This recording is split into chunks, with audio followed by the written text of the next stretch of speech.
We start tonight with the latest on the anti-ICE protests. Good evening. I'm Laura Painter. And I'm Chris Thomas. We do thank you for joining us. It is now day 4 of protests against federal immigration raids in L.A. Hundreds of National Guard troops were deployed over the weekend. For the first time in 60 years, a U.S. president is bypassing a sitting governor and ordering up to 2,000 guardsmen to deploy in that governor's state. California now suing over that order. We have team coverage as protests grow here in Northern California. But we do start tonight in L.A. Melissa Dunn is live on the ground with the latest on the clash between police and protesters. Melissa. Chris and Laura, so here in downtown Los Angeles, you can get a closer look of the skirmish line here of Los Angeles police officers. They have put up a line. They have their less lethal rounds with them that we've heard some of them go off with crowds on the other side. Essentially, our federal building is all blocked off, and we have an image of one woman that looks like she's being detained by LAPD officers. Obviously, this is developing an intense moment as this fourth night of protests once again erupt here in Los Angeles.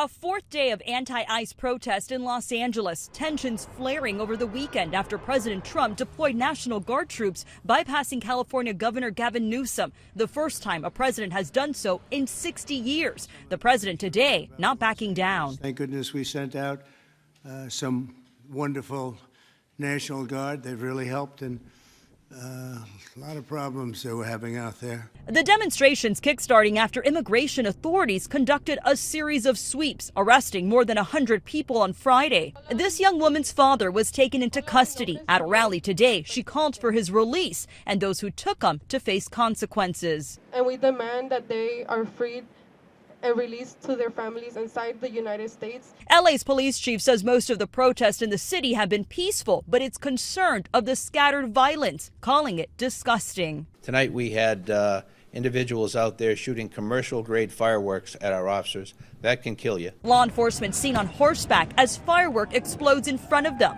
A line of Waymo vehicles set on fire, as well as a police car.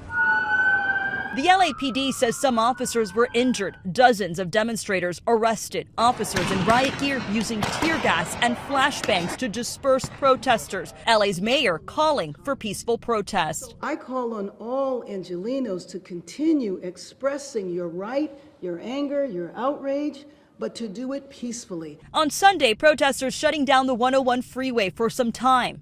Apparent flashbangs going off as police work to reopen the major roadway, officials calling it an unlawful assembly.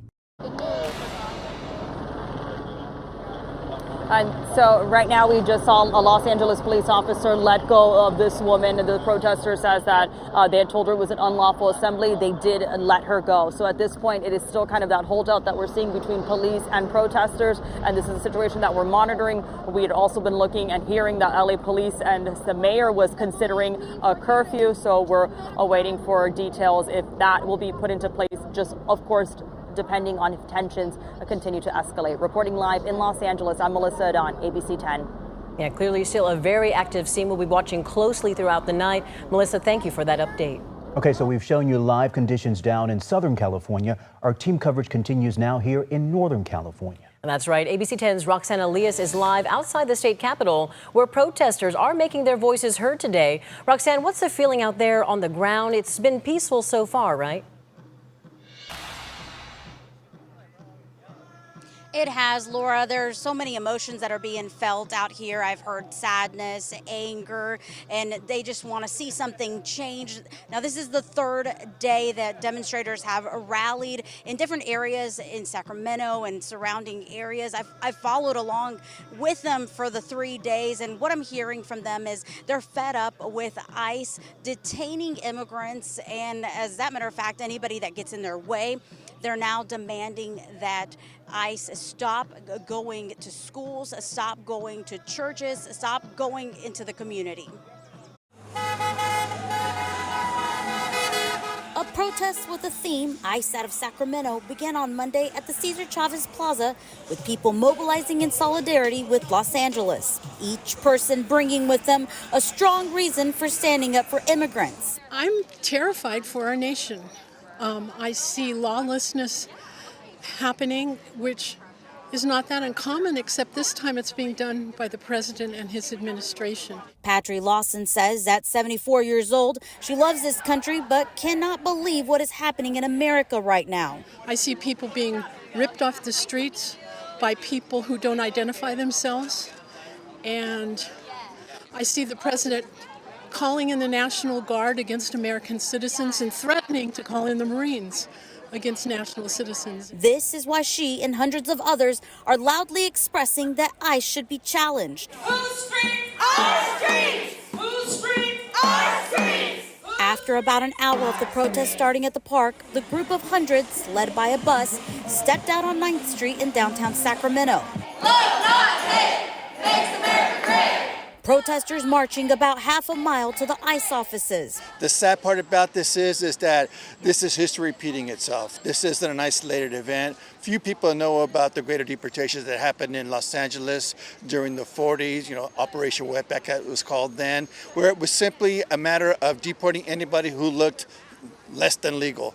This country was built on by immigrants.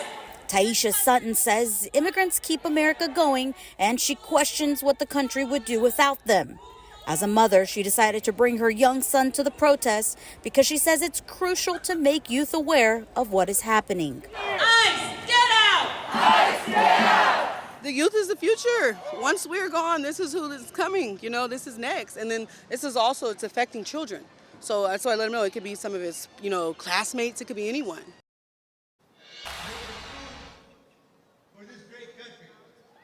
I do want to note that the protests have been, for the most part, peaceful today and all throughout the weekend. However, Sacramento police have been present. They've just been staying kind of on the outskirts of things.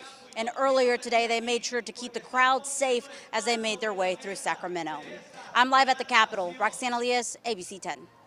From SoCal to NorCal, we see protests continuing late into the evening. Our Roxanne Elias live for us tonight. Roxanne, thank you. And considering all of that activity, Governor Gavin Newsom has been openly critical of the president's decision to send National Guard troops into L.A. He says local police didn't ask for help and didn't need it. The president is accusing the governor of interfering with federal law enforcement. Meanwhile, the governor is daring border czar Tom Homan to arrest him. I would do it if I were Tom. I think it's great. We're working with officials, we're organizing resources, but what we're seeing in Los Angeles is chaos that is provoked by the administration.